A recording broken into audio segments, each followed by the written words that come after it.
What is going on, everyone? Welcome back to the channel. Today I'm here for my round one of NFL playoff predictions and picks. During the regular season, we had a pretty strong regular season, going 186 and 84, which is about a 69% win rate on the season. So we're hoping to continue that into the playoffs. I feel pretty confident in my playoff picks here. The first one being the Chargers at the Texans. I'm obviously a Chargers fan, but nonetheless, I think this is one of the better bets of the week. I'm pretty confident here in the Chargers. I already got this at -3. But that number is on the rise. So by the time you see this video, it's already going to be higher than that. But nonetheless, I still think it's a great pick, a great value. I think the Texans are not a very good team whatsoever. This is a team that they beat the Bills in week 5, but since then they really haven't beaten, a good opponent. And I think that they've had a relatively easy schedule. They obviously play in the AFC South, and that was one of the easier divisions in the NFL to win. The last time the Texans had a home game, obviously they lost 31-2 to the Ravens, so you take that into consideration as well. I think there's a lot of questions about the Texans, and obviously they have some injury concerns as well.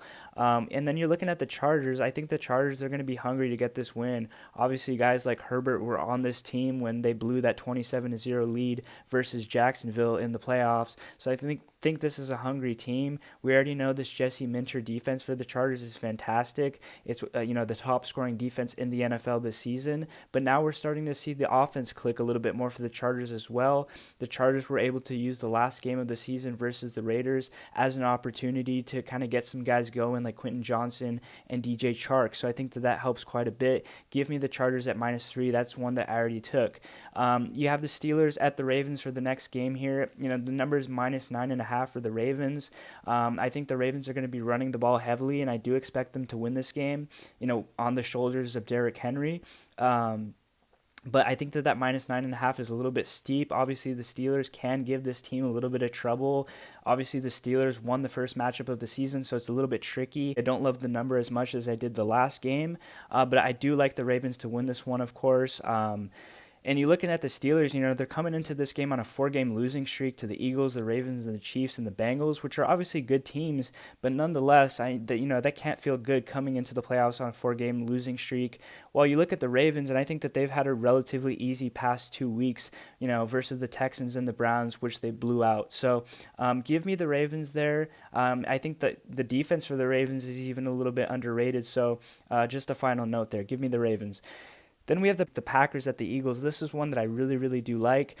This is right there with the Chargers pick for me. I already got this one early as well. I got it at -3.5, but I already saw it at -4.5. I think both teams obviously have great running backs. But give me Saquon Barkley after taking a week off. This is going to be obviously in Philadelphia. And then you're looking at the last time that, Saquon Barkley had a playoff game with the Giants. He had a fantastic game. He had 18 carries, 114 yards. I expect that kind of day out of Saquon, especially coming off of a week of rest. And then you're looking at this Eagles secondary and defense. I mean, it's been really, really good this season. And now you're looking at Watson for Green Bay, the wide receiver, being potentially out for this game or at least limited. And then to me, who's Love going to throw to? I mean, you got Kraft, you got Reed, but there's not many options. I think that they're going to struggle to throw the ball. Obviously, we know they're going to want to run the ball with Josh Jacobs, but I think that they can be a little bit Josh Jacobs reliant, and I like the Eagles to win this game. I think in a way, both teams are a little bit similar. They obviously have really good running backs, and they have, good run defenses. But I think just in more facets of the game, I like the Eagles, so give me them. I think that's another great, fantastic pick this week. So I think the best picks are the Chargers at -3, -4, -5, and then the Eagles, like I said. So then we have the Broncos at the Bills. Give me the Bills -8.5. Here's kind of how I see the matchup. I think coaching-wise, Sean Payton and Vance Joseph kind of have the upper hand over McDermott and this coaching staff of the Bills. And defensively, I kind of like the Broncos more as well. Their front seven is better, I think, and their secondary is better as well. And I think that the Bills receiving core is going to struggle because I don't really love this Bills receiving core. But the difference ultimately in the game for me is obviously Josh Allen Bo Nix, he played decent. I mean, he had a really good game last week, but that was versus the Chiefs backups. I can't really take that into consideration too much. Josh Allen has been playing great football all season. The addition of James Cook was a fantastic one. I think he's going to be relatively fresh. He hasn't had many carries in the last few weeks. And Javonte Williams, comparing him with Javonte Williams of the Broncos, give me the Bills to win that game at -8.5. It's going to be in Buffalo. It's going to be a cold game. That'll be interesting, but give me the Bills. Then we have the Commanders at the Bucs. Give me the Bucs -3. This is one of the tougher picks of the week, I think, but I'm leaning Tampa Bay with kind of minimal confidence because I could see a world where the Commanders do win this game. I think both of these teams are relatively similar. They both rely on their quarterback. They both have good offenses and poor defenses, and I think that it's easy to run against this Commanders team, and when it really shouldn't be, because they have some guys like Payne and Allen and Fowler and Brown. So it makes me question, maybe can they turn it on? Maybe can they stop Irving in this game? But I do like Irving. I like the weapons that Tampa Bay have, and Evans and McMillan, who's been a standout player the past few weeks. Otton as well, who's questionable, but I expect him to play in this game. So I don't love that game. I wouldn't bet on that game, but give me the Buccaneers in that one.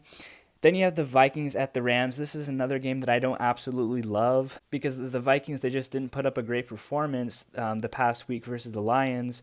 But you're looking at the Rams, who've scored less than 20 points in the previous 3 games. Obviously, the one thing that the Vikings, we think they know how to do is score points. So I would expect them to do that in this game. I've also been a little bit disappointed with Matthew Stafford's play in the past 6, 7, 8 weeks. And I think that if he faces pressure, I think he gets a lot worse. And I think that this Vikings defense, this defensive line has a chance to get pressure on Matthew Stafford. It's easy to say, but I think this game is going to be about who gets more stops. The Vikings D-line, I think they're pretty decent, but you're looking at the Rams. I think their defense is kind of peaking at a good time in the season as well. So I'm going to give them credit. I think it's a closer game than some people think. Obviously, the game's at, Vikings -1.5. I would take that, but I think that that's another close one. So thank you guys so much for watching, and I'll see you guys in the next round of the playoffs, if not later this week with more videos. So thank you guys for watching, and I'll see you guys later. Peace out.